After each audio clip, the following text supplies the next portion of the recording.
All right, before you watch this, if you haven't already, press pause.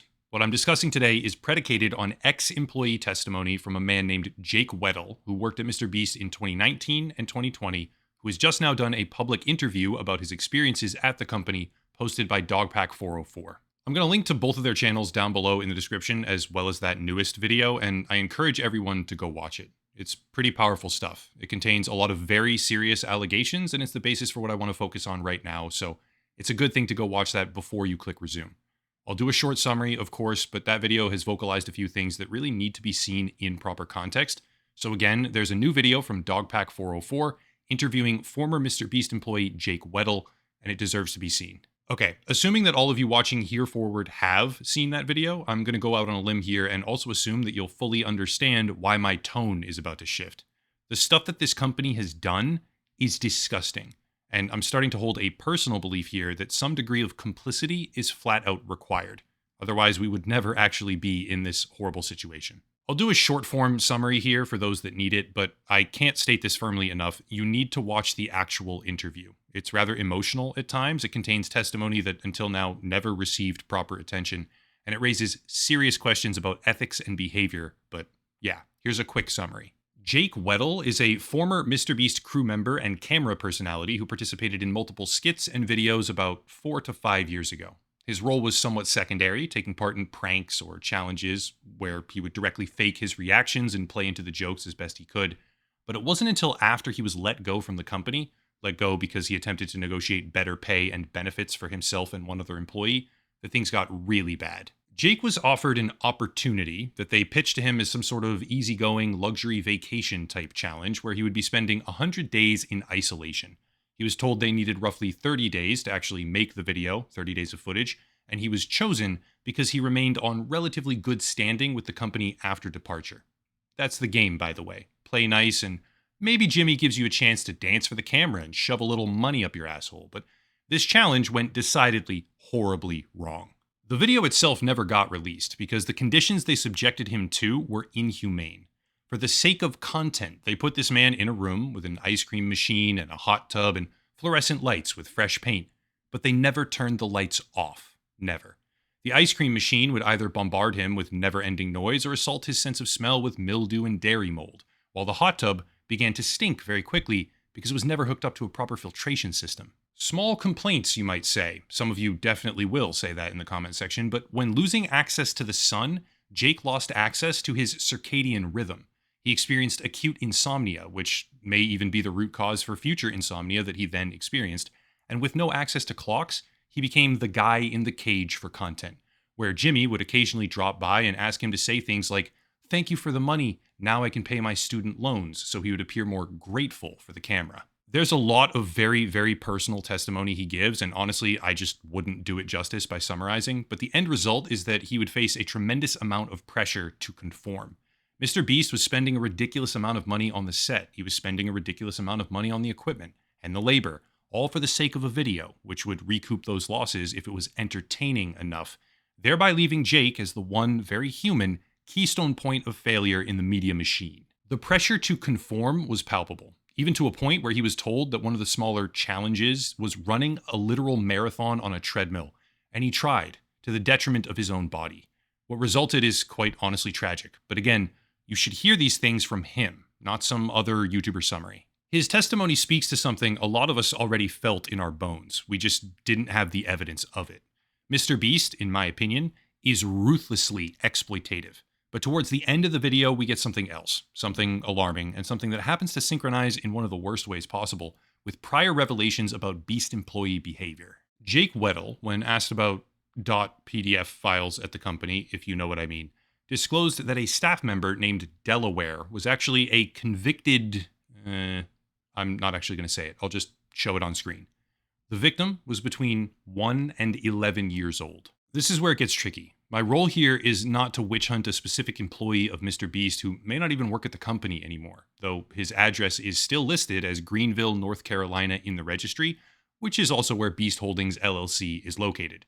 The crime was committed 14 years ago. I'm not plastering his face and address all over a YouTube video at the height of what seems like online rage on the subject. If you wanted to find those details, you could. I'm not really able to deprive anyone of that outcome. but I'm certainly not going to actively participate in it. However, what we learned from the Jake Weddle interview has pretty intense implications on a broader level, and that's where I want to put my focus. This man, referred to as Delaware, is not actually named Delaware. It's his nickname, because he allegedly couldn't go back to the state of Delaware as a result of his crimes. However, mrbeast allowed this man to not only be employed at the company, a company that psychologically targets and manipulates children, with children on set and frequently participating in videos.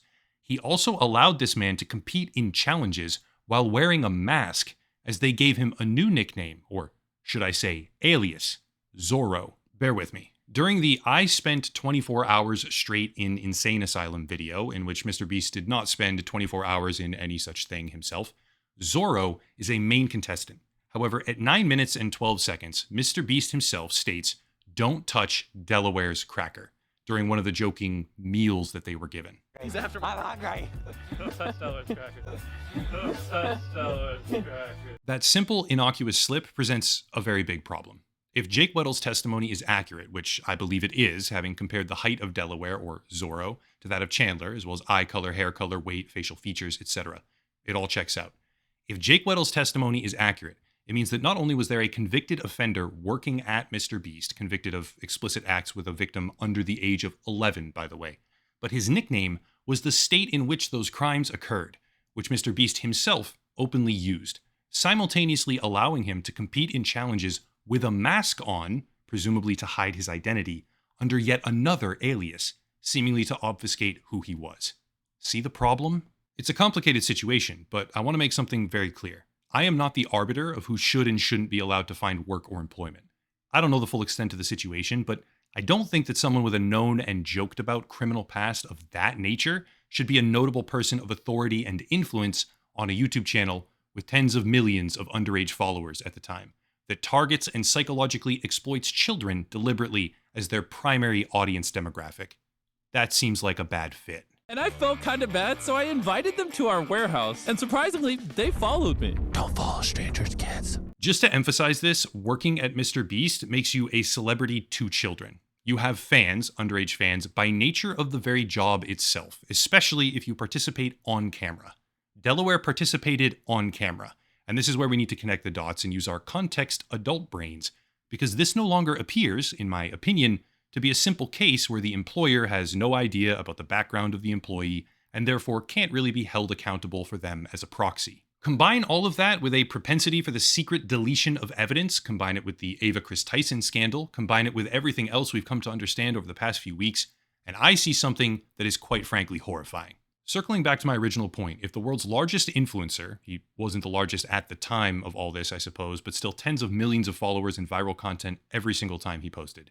If one of the world's largest influencers is employing a man whose nickname is the state he can't go back to because of that particular type of crime, while the influencer jokingly uses that nickname, allows him to wear a mask on set with a code name of Zorro, and that influencer's best friend undergoes a viral scandal over the course of weeks, which involves controversial behavior in a Discord server with minors, a Discord server with the influencer who might also be a part of that, by the way, what exactly am I supposed to think here?